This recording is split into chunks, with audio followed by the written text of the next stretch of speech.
Pina. These are two artists who are collaborating right here. They're just telling that this was like a dialogue they were having first through text messages because Paola, she doesn't live in Colombia anymore. And that dialogue they had from texting, from exchanging messages, now it has transformed more into a dialogue, a real flowing dialogue with their creations. So, all right, we have Donald Trump right over here. What else do we have? Well, they just warned me. These ones that I get into so because the interpretation is going to be quite unique. There's a lot of things to pick from. Let's check this out. There's quite funny, quite political, like makes sense with everything that we've been talking about the entire day. So let's check out this guy, the puppeteer, the puppet master. So. Alright. So they have a big, I don't know how you call that, like a big competitor, like a big foray, I believe. As you can see, Donald Trump, a little bit. He's taking control by Colombian politician. That's Álvaro Uribe Vélez, a former president of the country of Colombia, president between 2002 and 2010. When Uribe Vélez was the president, there was a relation between Colombia and the United States going on a little bit like this, you know? Like, we had active one program that was called the Plan Colombia. Plan Colombia was basically an economical aid provided by the United States to us here in Colombia. 15 years of economical aid from 2000 to 2015. That's what Plan Colombia was all about. During Plan Colombia, we Colombians will receive almost $10 billion from the United States. Basically with two objectives. Fight the war on terror, fight the war on drugs. Fight against guerrilla groups, fight against drug cartels. That's what the money was all about. To make the army, to make the police force one of the biggest and strongest ones around the area, so they could fight against these problems. The war on terror, the war on drugs. What's the problem? That once the army, once the police, they got stronger, they start to abuse their power. They start to commit extrajudicial killings. You know, taking civilians from all around the country, portraying them like guerrilla rebels, presenting them like guerrilla rebels. It was a big scandal here in Colombia. That's known as the scandal of the false positives. Okay? The army killing civilians, presenting them as casualties of the war, just to improve the statistics in the war against drugs, just to improve the statistics in the war against guerrilla groups. And this was the president who was in charge of the country during, well, 8 years of the Plan Colombia, okay? And now, as you can see, this guy is taking control of our current president. They're just pawns in a biggest game. They're just pawns of this other interest from another country. So that country is a little bit like the relation between Colombia and the United States, how we've always agreed to the intentions of the United States, the ideas of the United States, how the politics of Colombians have been pretty much very aligned with the politics of the United States. These days, both countries have like kind of right-wing type of leaders, right-wing type politicians. And yeah, I guess that they're all cut with the same, well, here in Colombia we say like cut with the same scissor, like when they're all the same. It's like an idiom, like an expression that people use here. So yeah, Lucas and Power, brand new piece right here. All right. Now, any questions about this? We're all good, right? Let's keep walking down the road. We're gonna start heading more towards Candelaria.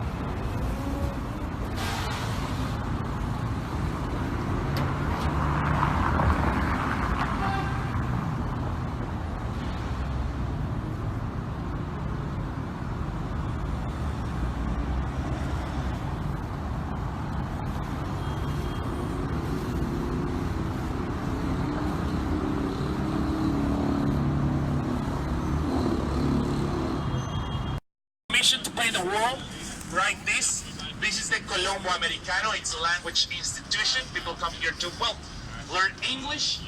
So they had a big event. The people from the Colombo, they're usually known for supporting the arts. So for the National Hall of the Artists, they had this big event this weekend.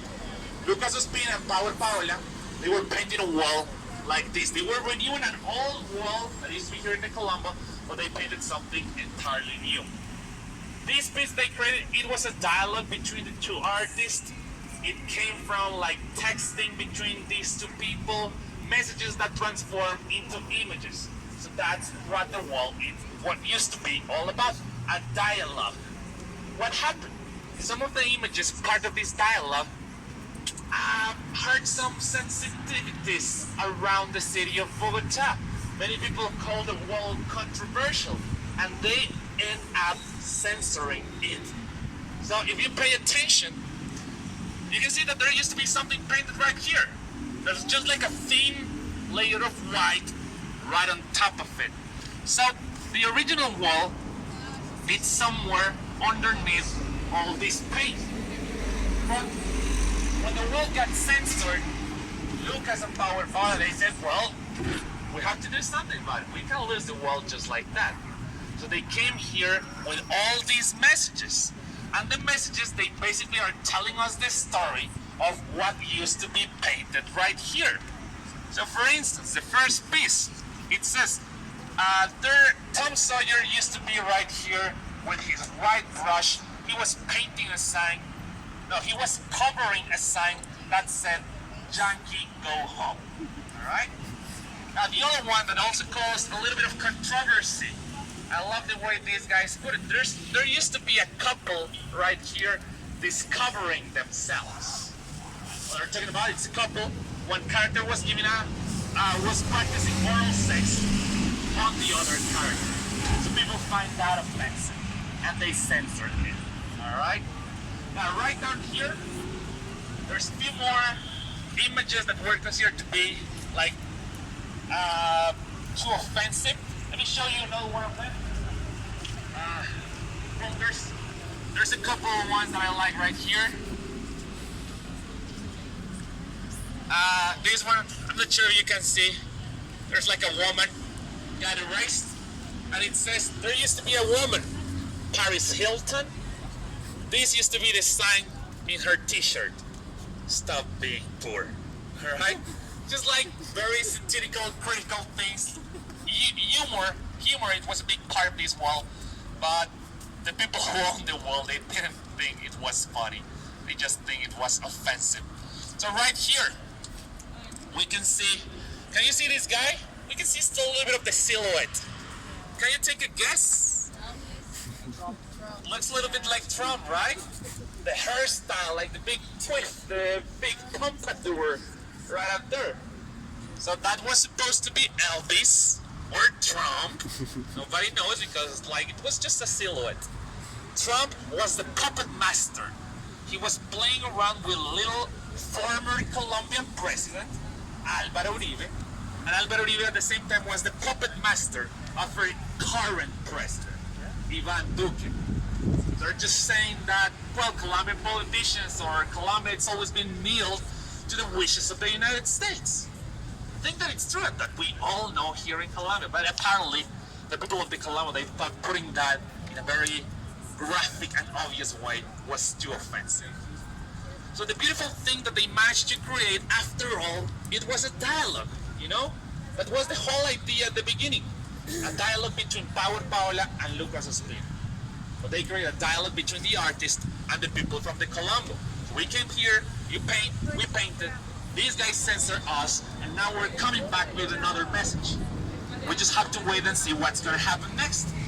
So yep, this just happened last weekend, and Lucas is one of the artists who was part of the whole process. Okay? Now, any questions? No questions? We're good? Thanks. Alright guys, we're gonna get across the street. We're gonna keep walking down the road. Thank you. ¿Cuál es tu nombre? Carlos. Muchas gracias, Carlos. Chao. Hasta luego. Soy la directora general del Centro Colombo Americano Y en el Día Mundial de la Felicidad, lo que más me hace feliz de mi trabajo es mi gente. Tengo el mejor equipo del universo entero. Feliz día.